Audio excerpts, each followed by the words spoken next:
Halloween തീമിൽ നമുക്കൊരു journal ചെയ്താലോ? October 31 ഈ ഹാലോവിൻ സെലിബ്രേറ്റ് ചെയ്യുന്നത്.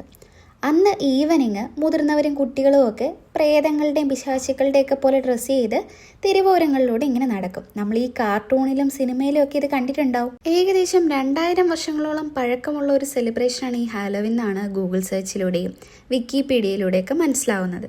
ഈ ചെറിയ ബുക്കിൽ നമുക്ക് ഈ ജേണലിന് ആവശ്യമായിട്ടുള്ള സ്റ്റിക്കേഴ്സൊക്കെ വരച്ച് വെച്ചിട്ടുണ്ട്.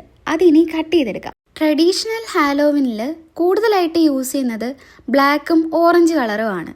ഇപ്പോൾ ആവട്ടെ റെഡും പേർപ്പിളും ഗ്രീനും ഒക്കെ യൂസ് ചെയ്യാറുണ്ട് കേട്ടോ. എൻ്റെ ഈ ജേണലിൽ ബാക്ക്ഗ്രൗണ്ടിനായിട്ട് ഞാൻ യൂസ് ചെയ്തിരിക്കുന്നത് ഒരു ഡീപ്പ് ഓറഞ്ച് ഷീറ്റാണ്. അത് ഞാൻ നന്നായിട്ട് കട്ട് ചെയ്ത് ഈ പേജ് ഫുള്ള് കവർ ചെയ്യുന്ന പോലെ ഒട്ടിച്ചു കൊടുത്തിട്ടുണ്ട്. ഇനി ഈ ഓറഞ്ച് ഷീറ്റിന് മുകളിലായിട്ട് കട്ട് ചെയ്തെടുത്ത സ്റ്റിക്കേഴ്സ് ഒട്ടിച്ചു കൊടുക്കാം.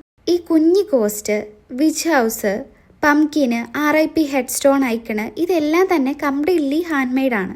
ഇനി ഒരു ബ്ലാക്ക് മാർക്കർ യൂസ് ചെയ്ത് എന്തെങ്കിലും ഒരു കോട്ട് ഇതിൽ എഴുതി കൊടുക്കാം. എംപ്റ്റി സ്പേസ് ഇത്തിരി കൂടുതലായതുകൊണ്ട് ചെറിയ ബാറ്റിനെയും സ്പൈഡർ വെബൊക്കെ വരച്ച് ഞാൻ ഇതൊന്ന് ഫിനിഷ് ചെയ്യാണ്. എന്തോ ഭാഗ്യത്തിനാണെന്ന് തോന്നുന്നു ഇന്ന് ജേണലിൽ വരച്ചപ്പോൾ അധികം തെറ്റൊന്നും എനിക്ക് വന്നില്ല. വളരെ ഫ്രീ ആയിട്ട് വരയ്ക്കാനും പറ്റിയിട്ടുണ്ട് കേട്ടോ. ഇതൊരു നോർമൽ ജേണൽ അല്ലാത്തതുകൊണ്ട് ഇതിൽ ഞാൻ പഴയ ബുക്ക് പേപ്പർ ഒട്ടിക്കുന്നില്ല. പകരം ഇത്രയും കാര്യങ്ങളൊക്കെ വെച്ചിട്ട് നിർത്തുകയാണ്. ഫൈനൽ ഔട്ട്പുട്ട് ഇങ്ങനെയാണ് കേട്ടോ.